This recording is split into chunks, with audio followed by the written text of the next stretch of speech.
Selamat malam, namo Sangyang Adi Budaya, namo budaya. Kembali lagi bersama dengan saya Nikitan di acara Live and Mention atau dikenal dengan Lamar.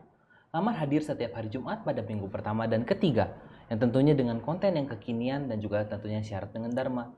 Maka dari itu teman-teman Sidir semua, jangan lupa untuk like, share, bunyikan loncengnya dan juga subscribe. Nah, pada kesempatan kali ini kita kedatangan narasumber. Narasumbernya ini tentunya luar biasa ya. Nah, ini adalah spesialis kedokteran jiwa nih. Aduh, saya di sini udah ketemu 2 kali, nggak tahu saya jadi gila apa enggak nih ya. Semoga sih enggak ya. Oke, mungkin langsung saja saya perkenalkan.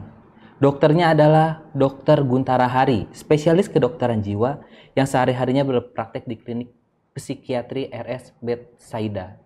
Nah, jadi beliau ini setiap hari itu di rumah sakit lah. Jadi kalau untungnya saya ketemunya bukan di rumah sakit ya. Kalau di rumah sakit saya calon jadi pasien.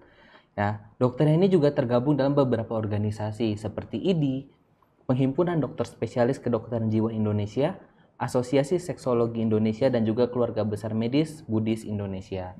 Oke, pada kesempatan kali ini kita akan membahas topiknya adalah moody dan bipolar. Oke, selamat malam ya dokter. Selamat malam, Namo Budaya. Namo Budaya. Oke dokter, ketika kita membahas bipolar dan moody, mungkin dokter bisa menjelaskan dulu gak sih dari sisi kedokterannya? Kalau saya kan dari orang awam yang cuma mendengar berita-berita nih, nggak tahu hoax atau enggak, karena sekarang berita hoax kan gampang beredar. Ya.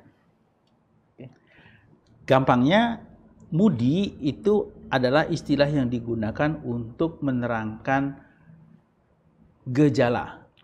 Gejala apa? Dalam hal ini gejala mood, gejala perasaan. Kalau disebut moody itu dalam bahasa Inggris kira-kira seperti ini. Orang yang perasaannya berubah-ubah. Membayangkannya seperti kalau kita lagi naik itu apa namanya? Roller coaster itu bahasa Indonesianya apa? Roller coaster ya itulah. Ya. Yang artinya kadang dengan tiba-tiba naik, dengan tiba-tiba turun, tiba-tiba naik, tiba-tiba turun. Orang moody itu juga seperti itu. Nah, jadi ada gejala di mana seseorang itu lalu perasaannya kadang heboh, kadang sedih, kadang putus asa, kadang biasa aja dan gitu. Itu moody. Sementara bipolar itu adalah suatu penyakit. Jadi diagnosis penyakit itu istilah kedokterannya. Yang menceritakan atau menggambarkan atau merujuk pada suatu kondisi di mana seseorang itu mengalami B. B itu dua, polar, kutub, dua kutub dari apa? Perasaannya, mood tadi. Nah, secara sederhana kita sering menyebut bahwa kutubnya itu kutub depresi, kutub rendah, dan kutub manik, kutub lebih tinggi dari biasa. Jadi ada garis, kira-kira kalau dibayangkan garis perasaan yang normal seseorang, kalau di bawahnya kita sebut mood, gejala depresi, kalau di atasnya kita sebut mood atau gejala perasaan yang hipomanik atau manik yang berlebihan, yang heboh. Orang dengan bipolar adalah orang dengan kondisi di mana suatu waktu tertentu dia bisa kita sebutnya jatuh karena turun ke bawah, karena moodnya itu turun sampai ke sedih yang berlewat daripada sedih yang normal-normal. Turun ke bawah sampai kita sebutnya depresi. Nah, satu kali waktu tertentu dia bisa naik perasaannya itu, moodnya itu sampai lewat dari perasaan heboh, senang, exciting yang normal, itu bisa sampai ke situ. Itu baru namanya bipolar. Sementara kalau orang dengan tadi pertanyaanmu, orang yang moody, dia bisa turun naik karena manusia normal pasti bisa turun naik, tapi tidak melewati batas dari tadi depresi, sedih sampai depresi atau heboh sampai hipomanik sebutnya. Hipomanik itu gambaran kira-kiranya adalah perasaan yang senang berlebihan, semangat berlebihan, percaya diri berlebihan, merasa punya energi berlebihan, nggak capek, nggak ngantuk, nggak apa segala macam. Nah itu batas-batas dari hipomanik sampai manik. Orangnya happy kalau lihat dia, misalnya kalau perempuan atau sekarang sih cuma perempuan laki sama aja, bersolek berlebihan gitu ya, pakai baju juga warna-warninya kinclong, cerah, bicara terus, ngomong seperti aku nih, kira-kira ngomongnya cepet terus nggak berhenti-berhenti gitu. Itu gejala-gejala dari hipomanik atau manik tuh seperti itu. Nah, kalau sampai ke tahap seperti itu dan kemudian terjadi dengan jangka waktu tertentu, kadang-kadang bisa dengan alasan tertentu atau tidak, memicu yang kondisi seperti itu kita masukkan dalam kriteria bipolar tadi. Jadi bipolar itu adalah gangguan atau jiwa, jadi penyakit jiwa, begitu. Oke. Ini saya jadi lagi mikir nih, saya ini ada bipolarnya atau enggak ya? Nah, kriteria dari itu selain tadi ciri-cirinya, ada juga kriteria waktunya, muncul dalam beberapa waktu tertentu, ya, itu biasanya nanti akan dinilai sendiri oleh seorang psikiater. Kemudian juga yang paling penting adalah bahwa kriteria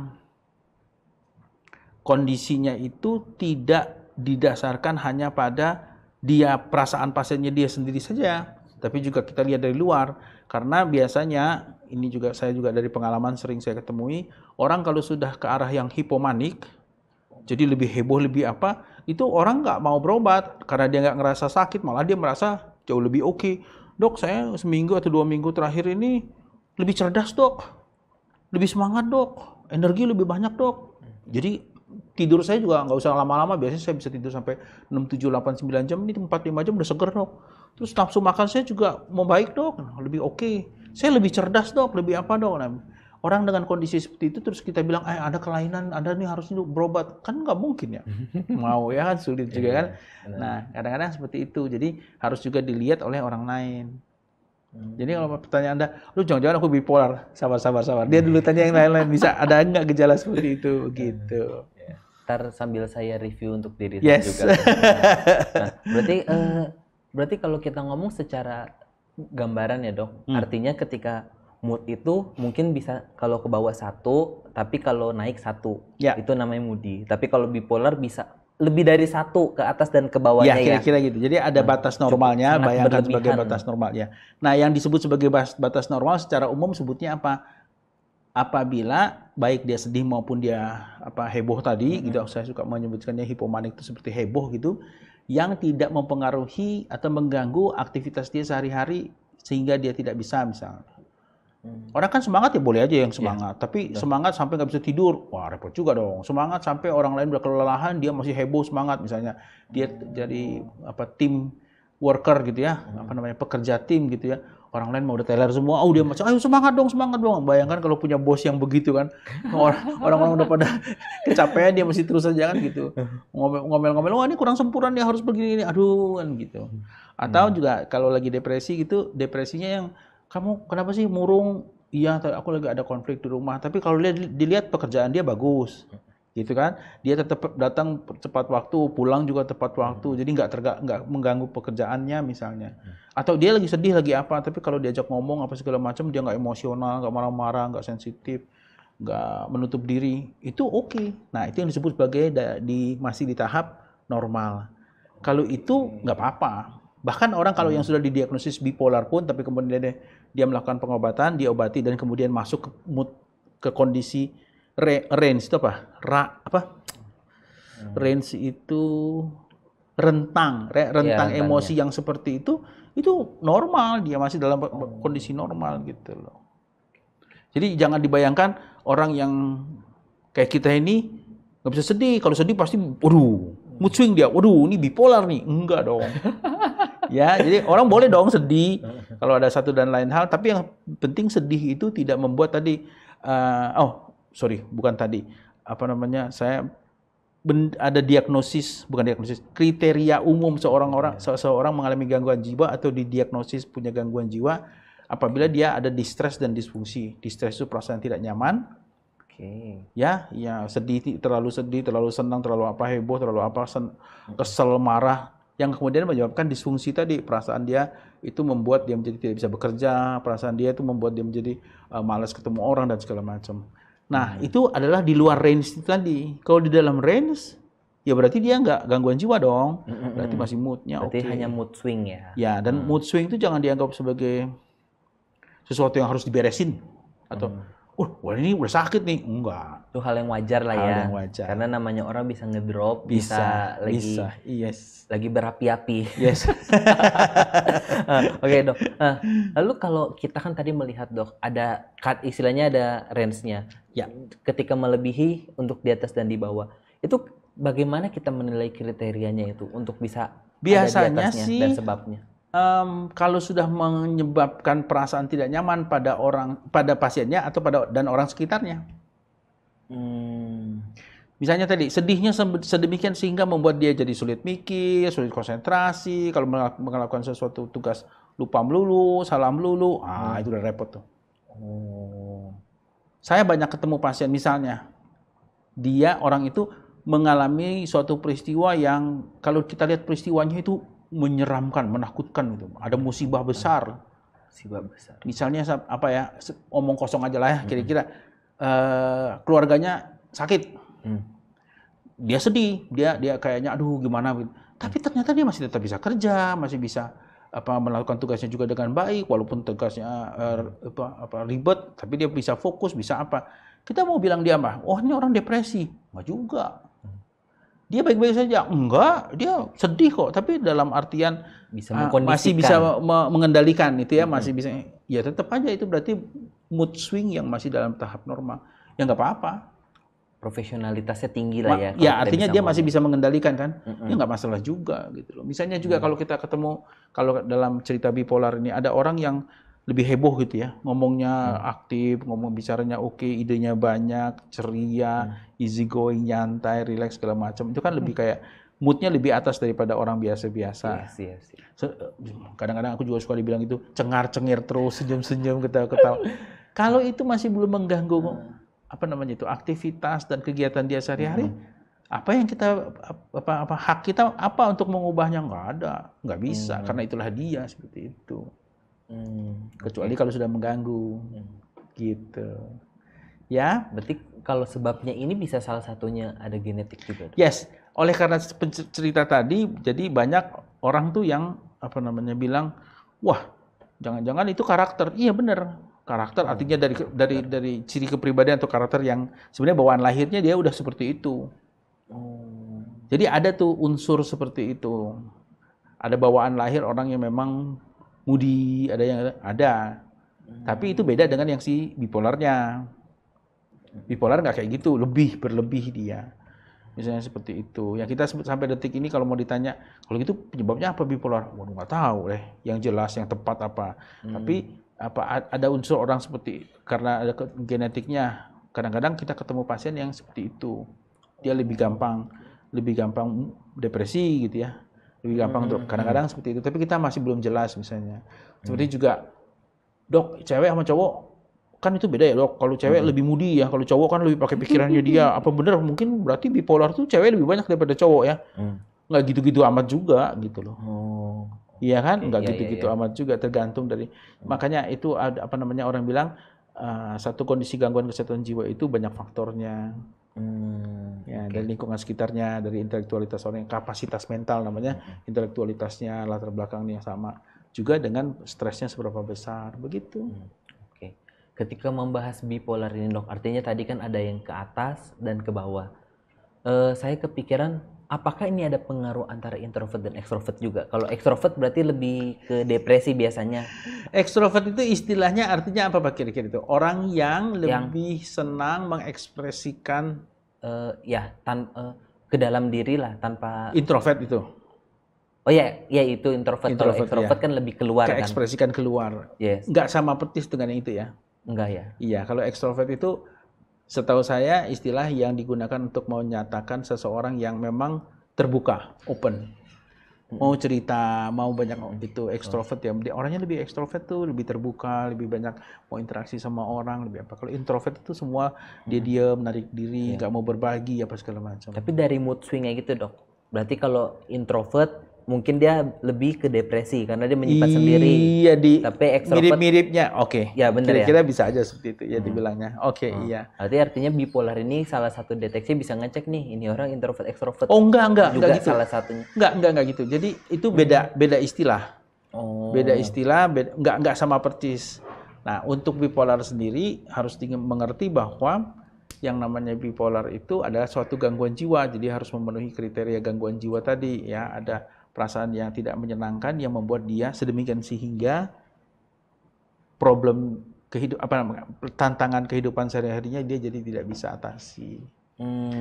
Begitu. Jadi definisinya di situ gitu ya. Introvert, ekstrovert beda lagi. Beda, karena Ya. itu hanya habit lah ya. Ya, itu menceritakan hal yang berbeda. Oke. Lalu kalau kita nih dok punya temen yang bipolar ya, ya.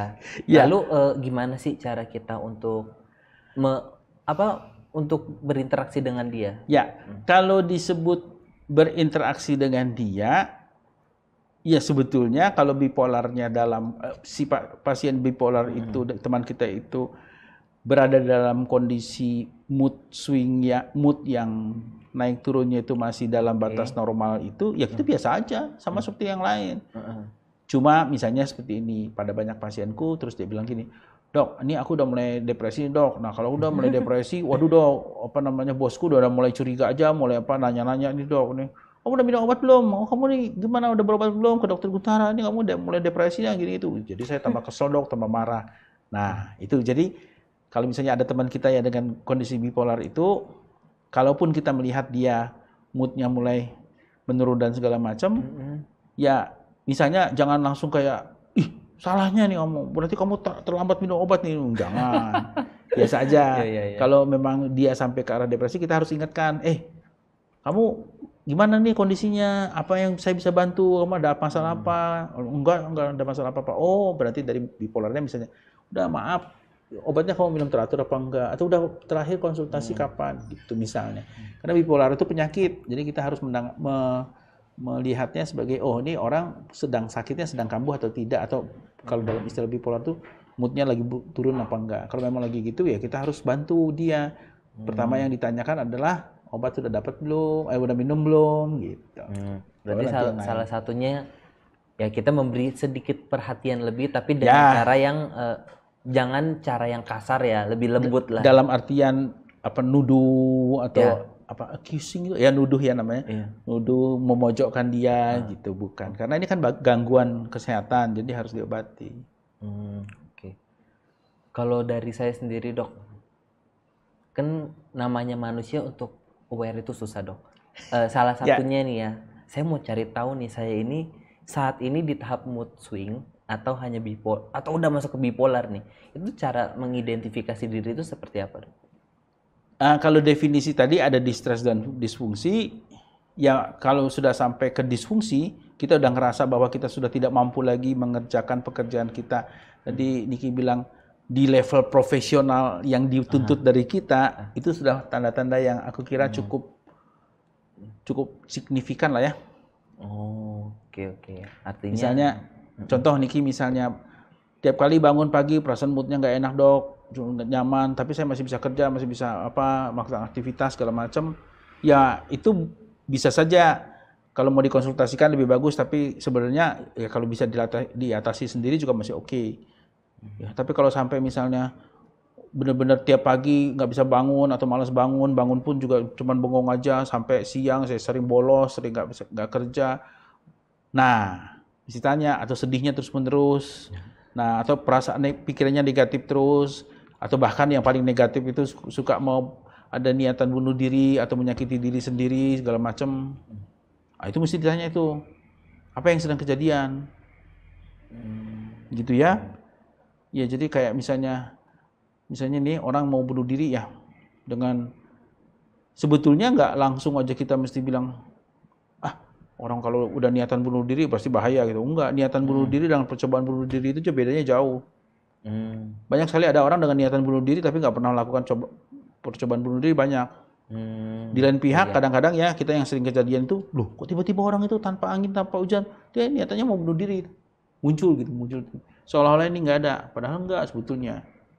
Ada, tapi ini udah lama apa segala macam. Jadi jangan bilang kalau ini ada pasti dia gini, enggak.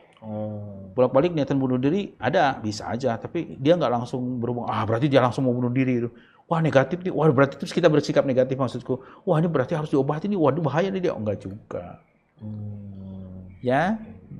Oh ya, jadi tadi misalnya dihubungkan juga dengan, aku jadi keingat ini cerita soal introvert orangnya ya, apalagi kalau dengan karakter yang introvert begitu, terus dia ada lagi moodnya lagi kurang bagus, depresi, itu lebih cepat memburuk ke arah sampai depresif itu ya.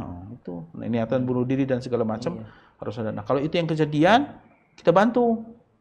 Paling tidak menanyakan apakah dia sadar dengan kondisi dia itu. Kalau iya, misalnya, aduh kamu sedih banget ya, berlebihan ya, kamu susah.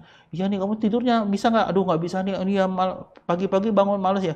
Oh, ya udah, sorry ya. Udah berobat belum? Atau terakhir kamu pergi ke psikiater kapan? Udah ikut? Gitu. Kalau kita lihat ya, apalagi kita tahu orangnya memang introvert nih, dia nggak banyak ngomong ya, kita tanya gitu.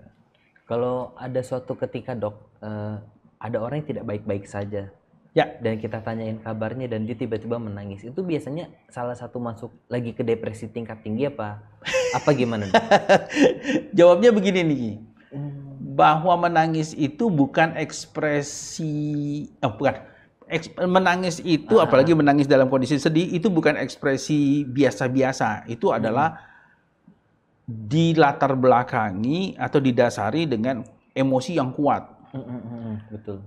Nah, maksud saya gini, kan ada orang nangis terharu tuh. Betul, ada. Itu kan dalam tanda kutip orang bilang positif. Ya. Tapi dia terharunya sampai agak level yang heboh, yang intens, baru dia bisa terharu sampai menangis misalnya.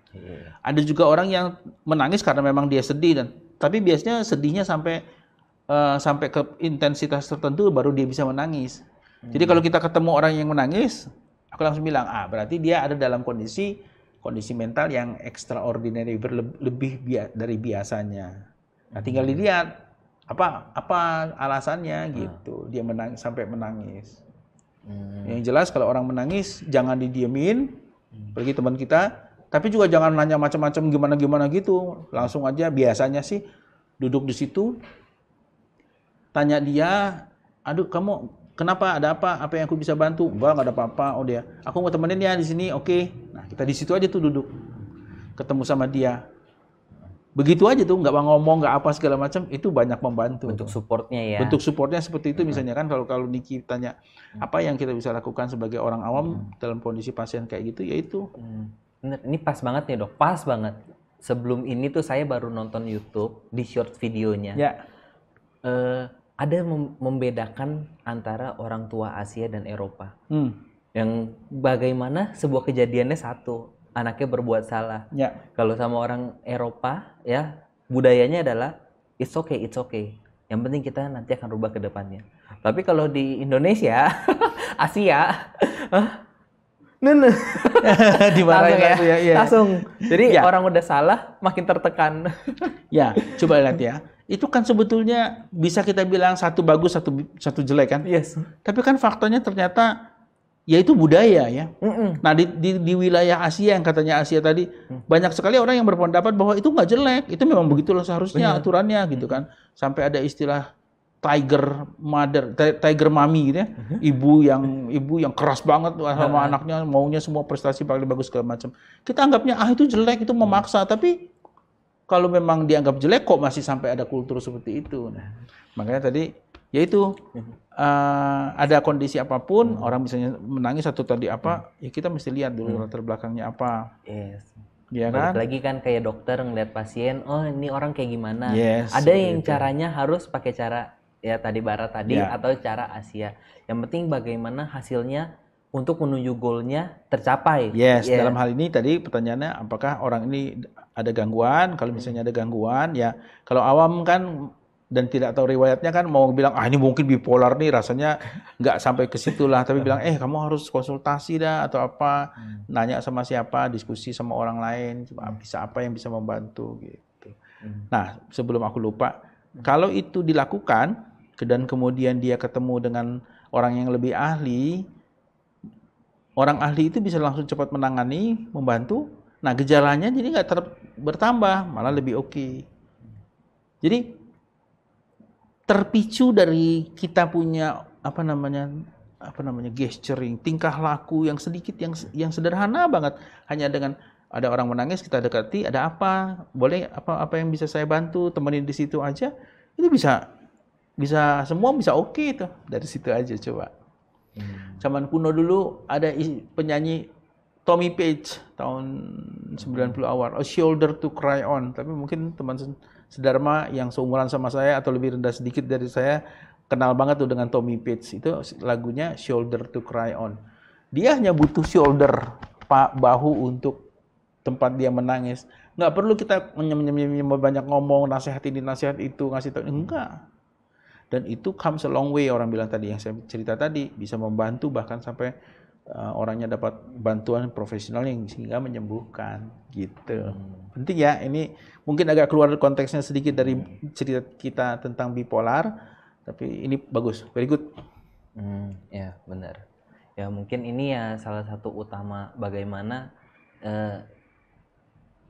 saat ini dalam bertemanan atau di lingkungan, kadang-kadang khususnya Gen Z ya, dikit-dikit ditegur dikit ngambek. Nah, kan kita nggak tahu nih, emang secara mentalitasnya kurang terbentuk, atau mood swing-nya lebih bermain, atau memang dia ada gangguan sampai anti kritik gitu ya kan? Karena zaman makin kesini tuh pada mulai anti kritik gitu ya kurang lebih, atau mungkin lebih senangnya dimanusiakan. Tapi padahal ketika dimanusiakan juga tetap nggak berubah. Yes. Ya kalau mau cerita soal anti kritik dan dimanusiakan kita ketemu lagi 2 jam lagi cerita. Tapi maksudku salah satu yang paling sederhana yang kita bisa dapatkan sekarang yang aku bisa komentari adalah misalnya orang anti kritik. Apakah dia anti kritik karena dia tidak suka pendapat dia dianggap salah, sedemikian sehingga dia nggak bisa ngomong, atau sebetulnya dia suka bisa aja no problem begitu, tapi caranya yang terlalu kasar misalnya. Apalagi zaman sekarang tuh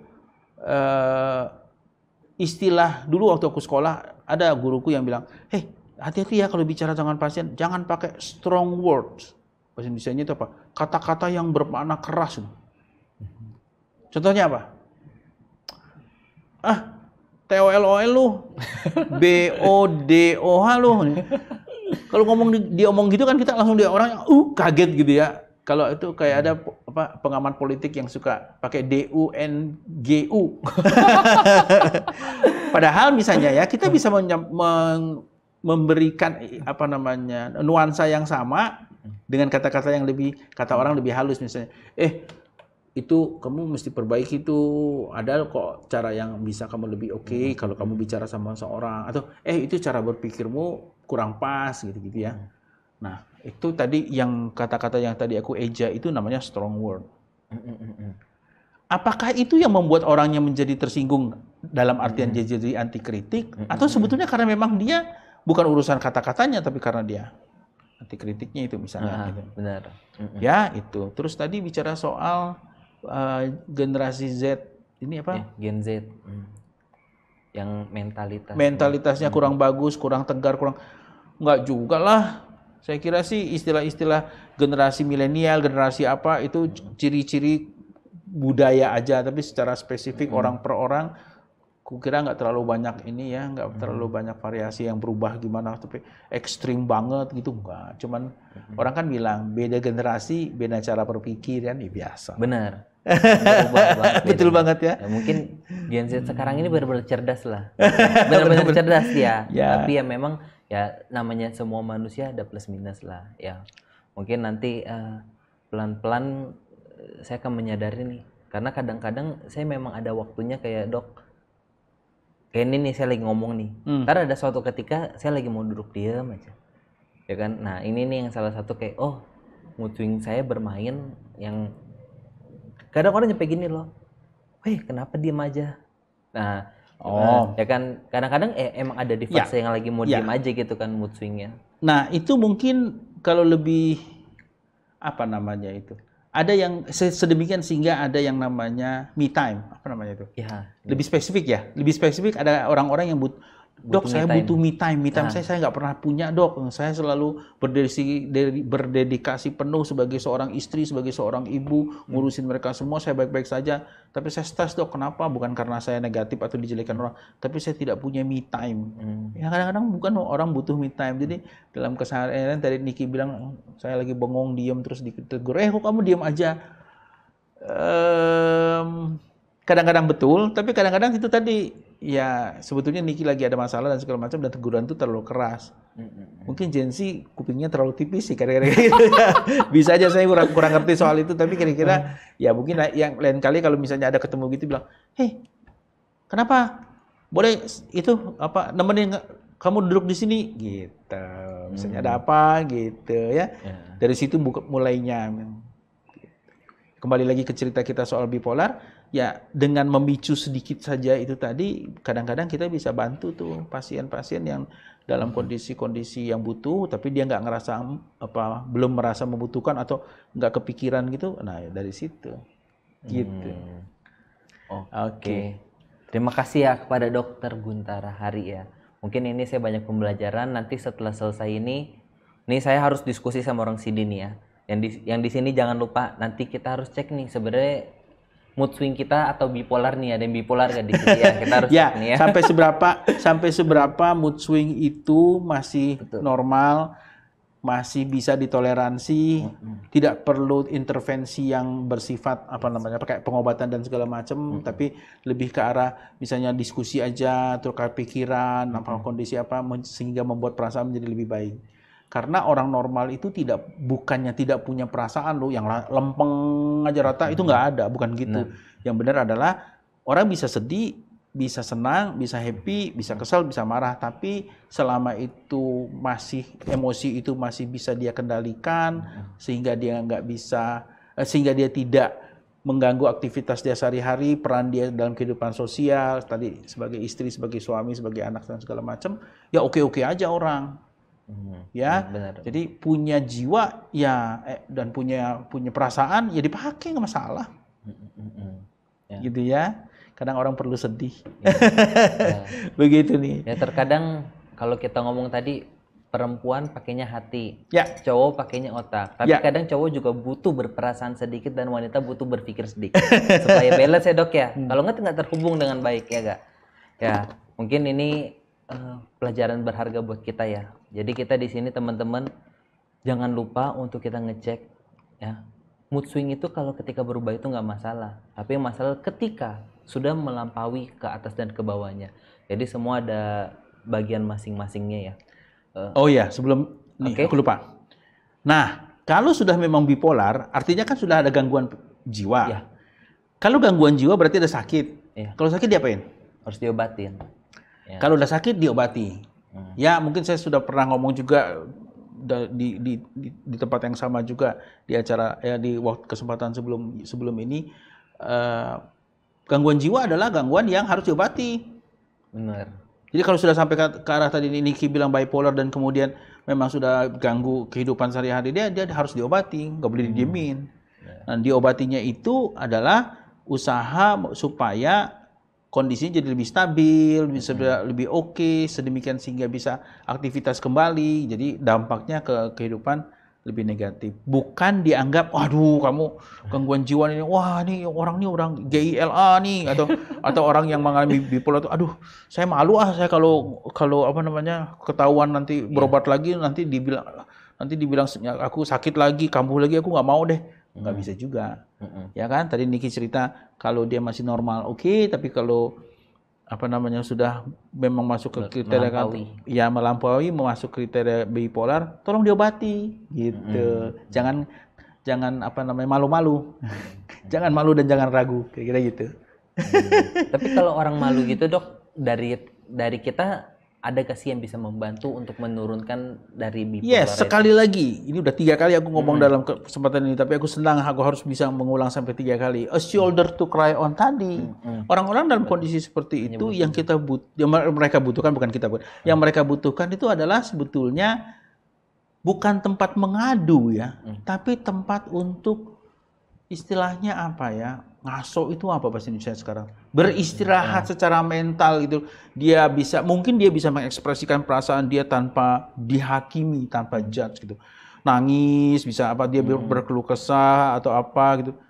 Tanpa ada yang komentar. Tanpa ada yang menyalahkan dia bahkan atau yang lebih bete lagi, aduh, makanya kamu harus sabar, kamu harus banyak berdoa, kamu harus banyak meditasi, kamu harus ke wihara. Aduh, jangan gitu. Kadang-kadang orang hanya butuh shoulder to cry on, gitu ya Niki. Ya, hanya butuh untuk meluapkan. Punya kesempatan mengekspresikan, begitu aja. Oke, terima kasih kepada dokter sama-sama atas kesempatannya kali ini. Oke. Nah, kita di sini juga kebetulan kita ada rumah konsultasi CD, nah teman-teman. Jadi di sini kita ada rumah konsultasi CD bagi teman-teman yang ingin bercerita. Kita tuh ada semuanya konselornya. Salah satunya juga ini Dokter Guntara juga konselor kita. Jadi kita ada konsultasinya itu di bidang psikolog, hukum, kesehatan dan keuangan. Nah, konsultasi ini sifatnya free atau gratis. Mungkin teman-teman di sini seperti yang disampaikan, kadang kan ada cerita ke teman itu takut ceritanya menyebar. Nah, kalau di sini pasti kita tutup dan semuanya karena sifatnya profesional dengan kapasitasnya masing-masing. Ya. Nah, jadi teman-teman di sini kalau ingin membutuhkan konsultasi bisa menghubungi ke call center kami yaitu di angka 0811 9873 300 ya. Mungkin di sini setelah itu kami juga di sini ada hadir Budayana aplikasi ya.